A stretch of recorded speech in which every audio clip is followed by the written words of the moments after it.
Amen and amen and amen. Praise be to God. Praise be to God. Siyambonga kakhulu uNkulunkulu namhla ekseni make mabaso so sifundele uqale ngeMahubo 107 from verse is it 43 to the end. Wabana Isaiah chapter 65 verse 14 to 19. Was okinanga kubase Kolose chapter 1 verse 24 through chapter 2 verse 7. Let us pray. Uyigcwele uNkulunkulu uphakeme kakhulu nemandla ekwenta konke sihole uNkulunkulu sakho oqhubeka ngosingene nasemthandazweni ngoba uNkulunkulu nayo indzawo lenkulu losibitelekiyo babe uthandaza kwethu Nkosi kume ethi kwelizwi lakho udinde ethi kwelizwi lakho. We cannot pray outside of your word. Your word gives us direction and firmness and it gives us courage to face our crisis in life. Sisitya ke Nkosi namanje kulo mzuzu wendele budlo phayiswa nekhathimswa khona kama Jesu bajela phathi. Amen. So sifundele Mrs. Mabaso and last fundele khona thina into lebethi mthatha siyathi bazalana ukuthi lesikhathi dedicator emkhulekweni sifuna nje ukuthandaza sifuna ukuthandaza itolo mjabulile ngihamba edolobheni ngabona umfundisi apostle God is able. I was just so blessed. That man I just love when he prays. You can see it where to uhamba wonke akathandaze nje uthandaza umbona ukuthi this man iyavula ingalo. Now bazalwane ngiyawuthanda kakhulu umthandazo uthi Mrs. Mabaso according to Isaiah chapter 65 verse 14 uyathi khona into lengiyithandzako laphana nasebanqotshiwe labantu emaseba nebaseGibhithe babonakala babathe babakhulu kuthiwa nasebanqotshiwe bathi wahamba bathembuluka. Uyambona umuntu lakathembuluka umuntu lomuthe uhamba alahleka lokusho ukuthi kuphele emathemba kuphele yonke into. uNkulunkulu makaqala kulwathi impethu uqeda konke lesitha sithi qabanga ukuthi singqono ngako ngesikhathi sisihlasela. So uNkulunkulu konke letinto utenda even through prayer. When we pray, when we are firm in his word, uNkulunkulu kunetinto lasendela tona. Angifuni ke kwenza kakhulu lapho ngoba kutawudla konke lokho kanti ngifuna nje ukuthinta kancane la baseKolose la sifundele khona. Kulo baseKolose chapter 1 verse 24 kuya verse 7 wa chapter 2 kunetinto lendithandako nje letimbalwa ngifuna kwendlula nato.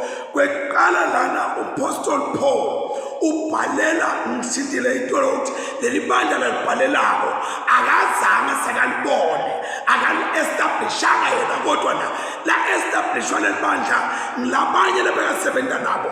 And uApostle Paul bekukhona kwekuthi we are working as a team. It's either li-establishwa ngubani kwente bani nami khona iphathi efuna ngihlala lokusho ukuthi nanami nakhona umsebenzi lengiwuqalile nawe kufanele ukuthi ude uhlale inzima yakho ngoba uNkulunkulu usinikete ema-roles and responsibilities lehlukahlukene. Kukhona lengingakwenta kukhona lengingenze khona kwenta. So uNkulunkulu lokhu lengingakhona ukubeke ngakuwe lokhu lengingenako ukubeke ngakuwe. So uyabhala uApostle Paul ubhala as if nguye laqalile and ulathi kahle uthi uApostle namanje ngijabulela ukuhlushwa kwami ngenxa yena. Uthi angihlushwa ngenxa yalokunye ngihlushwa ngenxa yena noma nginganathi ngazange sengibone kodwa le gospel yaJesu Kristu anybody lophila emhlabeni ubelonga kuNkulunkulu ngoba lo mhlaba waNkulunkulu and anybody kufanele ukuthi sitshengise ukukhathalela ngoba nathi sakhathalelwa. Wasikhathalela Jesu singamati singazange simbone singanenzaba naye wasikhathalela. Uthi ke uApostle Paul lana ufuna ukuphelelisa lokho lokwasilela emtimbeni waKristu ngalabanye amagama kude lokwasilela phansi kwenteka ukuthi we continue the work of Christ. ukwentile uthi uApostle Paul makhuluma kwaseKorinte uthi uNkulunkulu wasebenzisa Jesu kunqusa anqusele umhlaba wonke kodwa uNkulunkulu usebenzisa thina manje njengemanxusa kwathi sinqusele labanye bantu sibuyisane nalabanye bantu. Jesu wawenda lo msebenzi waphelela wase uyasinika thina lokuqala ukuthi let us now reconcile with one another. Yena he reconcile with the world. Wonke umhlaba wabuyisana naye ngengathi yesiphambano sakhe. Andike ngicabanga ukuthi nitawujakela laphana ngasekugcineni kwaleli verse lakhona kuverse 29 athi nisebentela lokho nishikashika ngekusebenza kwakhe lokusebenza ngemandla kimi. Nisebentela lokho nishikashikeka ngekusebenza kwakhe lokusebenza ngemandla kimi. Uyabona le ndlela umpostoli labeka na verse 2 ungena athi ngiyathanda kunadisa ukuthi ngishikashikeka. Uyabo le gama lekushikashikeka le wrestling uthatha ngathi uthatha ama athletics bantu labagijimako laba-17 uthatha uApostle Paul ukubeka lokho ukuthi uyabona nase wenda lento uyenda ngemandla ekugcina ushikashikeka kukhomba ukuthi lento sengiyenda ngemandla ekugcina angikwendi ngoba emandla asavuma kodwa sekude sengithrowa lana ekugcina. Ngalamanye amagama uma ngabe sitakwenda into kaNkulunkulu tendeke kuyasibhida sifikele khona sidenda noma ngabe sesidenda ngemandla ekugcina but as long as sisathi ukuthi sendana endikelo kuyena kunathi ngingasuki kuwa masiyalela one ubeka le isithombe se-wrestling okusho ukuthi umsebenzi wakhona bazalwane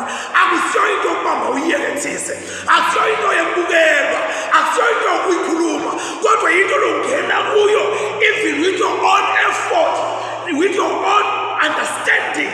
You are just immersed entweni yokholo awukwendi ngeqabanga ukuthi ukhona uqabanga ukuthi ukanjani but you get into it and kube khona into leti takushaya into leti takusweva tikubhethelele and wena ungaquestion because uqine ubuKristu ndawufika kulowo masiyana. And then uApostle Paul uqinisa their courage in Christ. Uqinisa bonembeza babo kuKristu ngoba uma ngabe nembeza wakho abuthakathaka ukholo wakho kubuthakathaka you become a prey to the enemy. Ufanele nenyamatane nawuna nembeza lokuthiyanukise different no nembeza wakho abuthakathaka tithela timpi tithela. So Paul uthi nembeza wenu awuqine i-courage yenu kuKristu ayiqine. That's number one.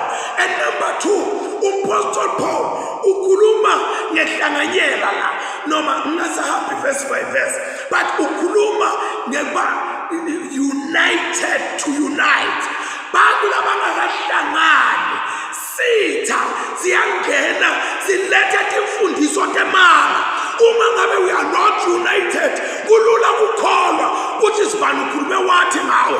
Therefore noma bani ufundisa lo so hamba ubhekele kanti uma ngabe ukholwa uma uthi zika and uma ngabe ni united uyathi ukuthi sibani angakakhulume lo nakakhulumile asimlungise ngoba kusho ukuthi ukukhulume at the point of ignorance asibuyise enzimeni not ukuthi sibaze hawunemanga sibani kodwa abe angizalwane wethu. The moment siqala kwenta njalo it is a disunity and we are becoming weak and the enemy can easily attack us with a heresy ngetifundiswa temanga.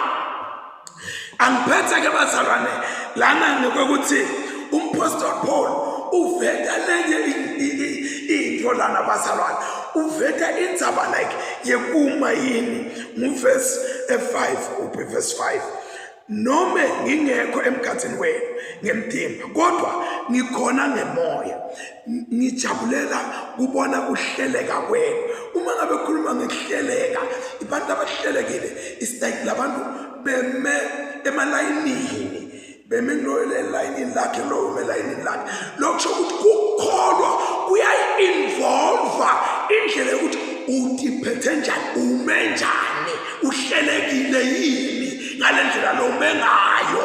And sisuka laphana ekuleyo ama-athletics lokubona kulwa nokushikashikela then ume njani ukuthi uPaul Paul kuchapter 6 ku-Ephesians noma seniqedile kulwa nigcine nimile umqoka lokuma le-posture ukuthi ume njani ungabe sewuma nje ingathi sowudikhohliwe.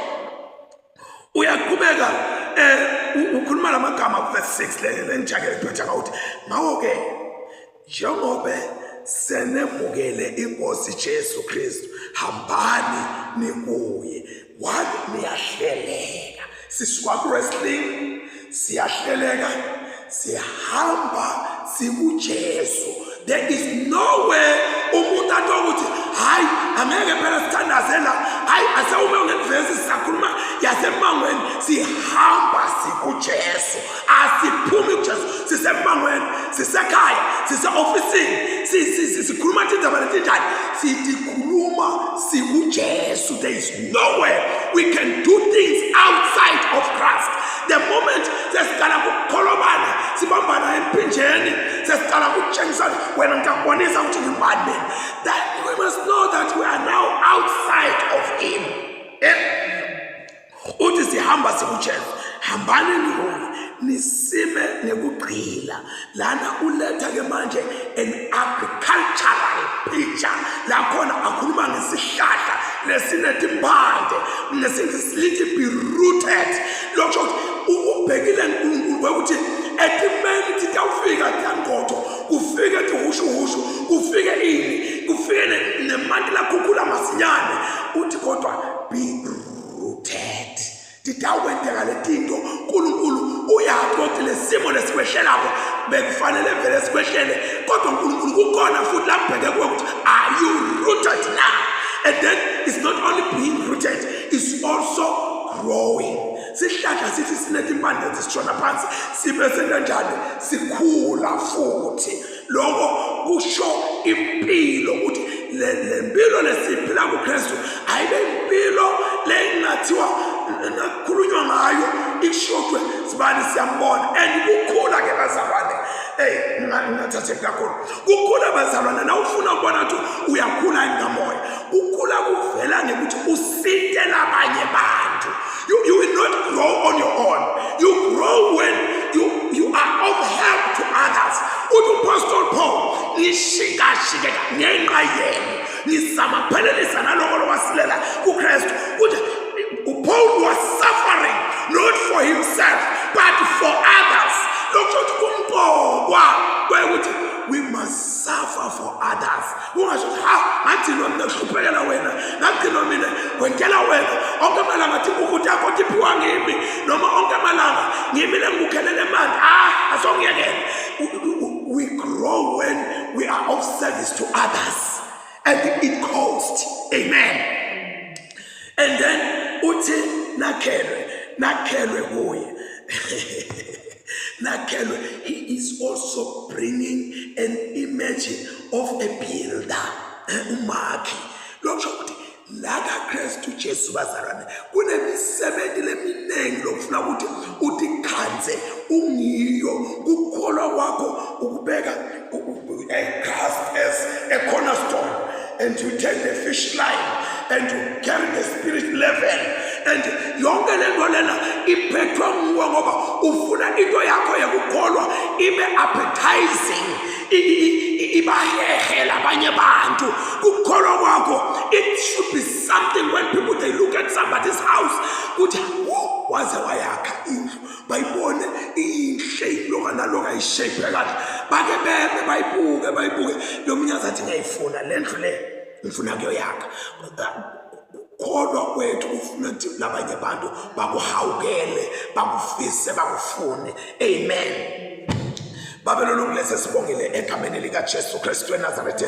Sibonga nali live lakho lesifundelwe lona namuhla ekuseni. Lisitshela ngebantu abadawunzembuluka bahamba.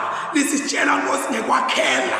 Lisitshela ngekushikashikeka i-wrestling. Lisitshela Nkosi ngekuhleleka. Lisitshela uNkulunkulu othi lona amandla onke namhlanje na ekuseni ngokuthi Nkosi sihambe sikuwe noma sisemahofisini noma sisebenza emgwaqweni noma sikuphi sibe sikuwe Kristu singaphambuki singasuki kuwe sisiteke uNkulunkulu othi lona amandla onke ngokuthi sikhule sibe rooted kuwe bantu bonke Nkosi babe nekuhla emafruit ekukhola kwethu siqala konke lokhu babe kuwe wena lotenda konke into in Jesus name Father we pray amen and amen.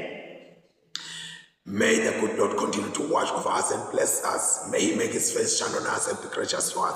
May he look kindly on us and grant us inner peace such that the blessing of God Almighty, Father, Son, and the Holy Spirit will remain with us all, now and forevermore. Amen.